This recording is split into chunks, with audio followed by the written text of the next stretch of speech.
Hiroshima, seen from the air after the atomic bomb blast that virtually erased this city of 340,000 people from the earth. As far as the eye can see, stretch scenes of desolation and ruin. 4 square miles leveled by one bomb, the product of allied science and a climactic answer to the terror and aggression let loose upon the world by Japan.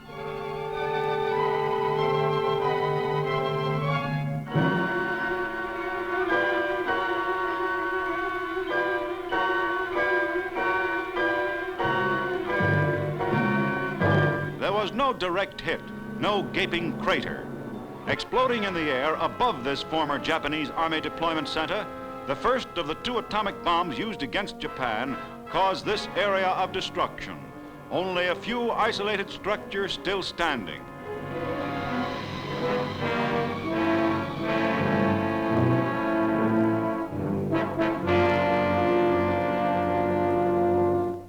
Nagasaki, target for the second atomic bomb. Just 3 days after Hiroshima, this explosion was concentrated in an area of 1 square mile, destroying its selected terrain even more completely.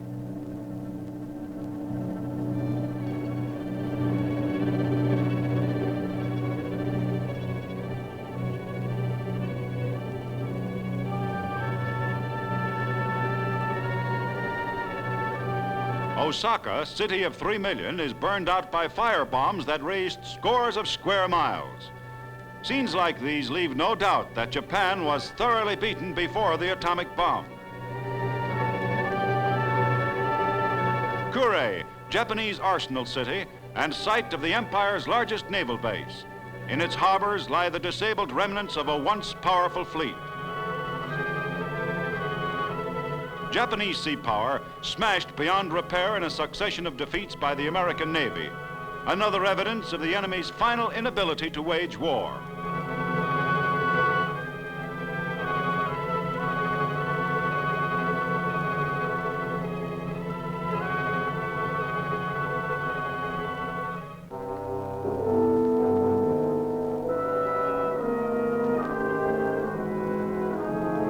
The first pictures from inside Japan's devastated capital. Tokyo, 3/4 wiped out by the superfortress attacks long before the atomic bomb. A city which once held 6.5 million and was to have been the capital of all Asia, now lies in ashes.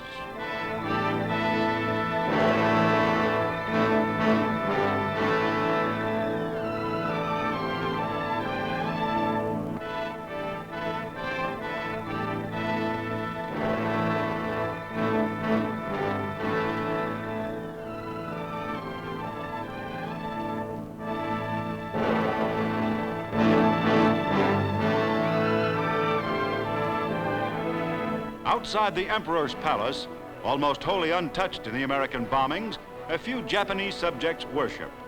Overhead, American planes patrol.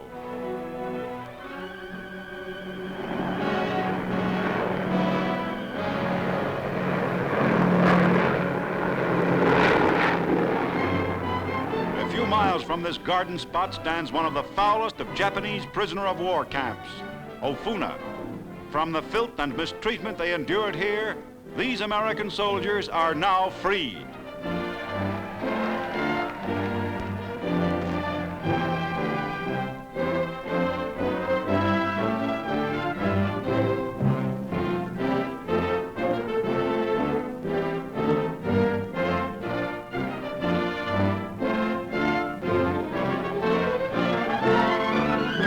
The former jailers bow to the departing prisoners.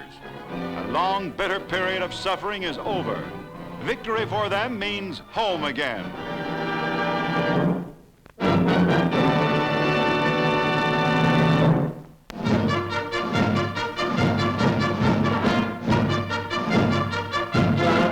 For the first time since the beginning of the war, the President of the United States goes to a baseball game.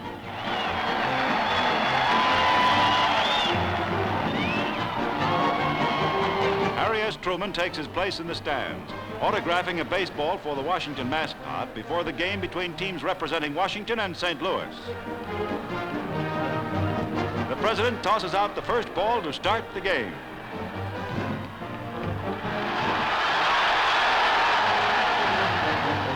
St. Louis team takes to the field.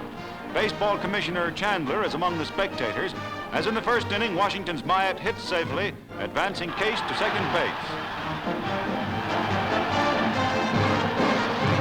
Travis at bat, facing the St. Louis pitcher. Travis is out at first, but Case comes around to score. For the Washington team, a 4-1 victory. For President and Mrs. Truman, a long postponed moment of recreation.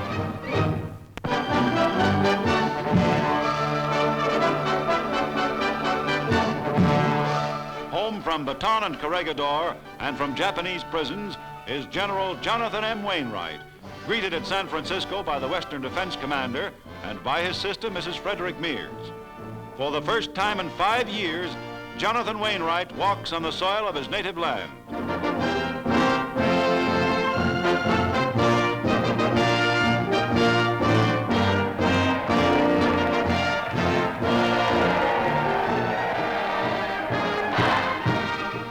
Along San Francisco's Market Street, 500,000 people line the 2-mile route of a formal review honoring the last-ditch defender of the Philippines and his valiant command.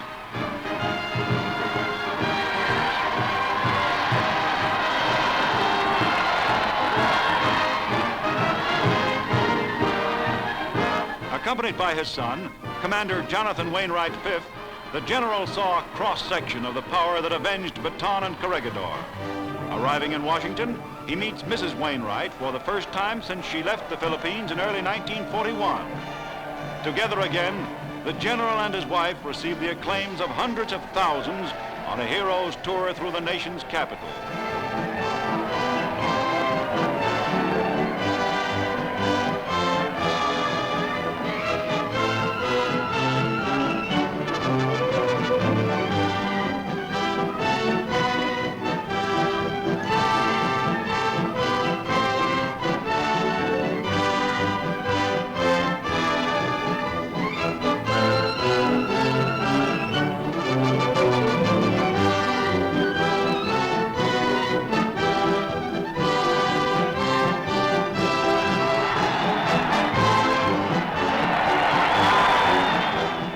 Washington Monument, citizens of Washington are massed for civic ceremonies.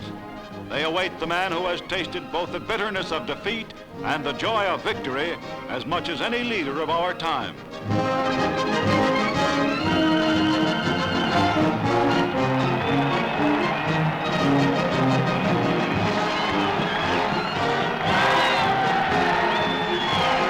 On the lawn of the White House, General Wainwright receives from the President of the United States the Congressional Medal of Honor for heroic conduct above and beyond the call of duty.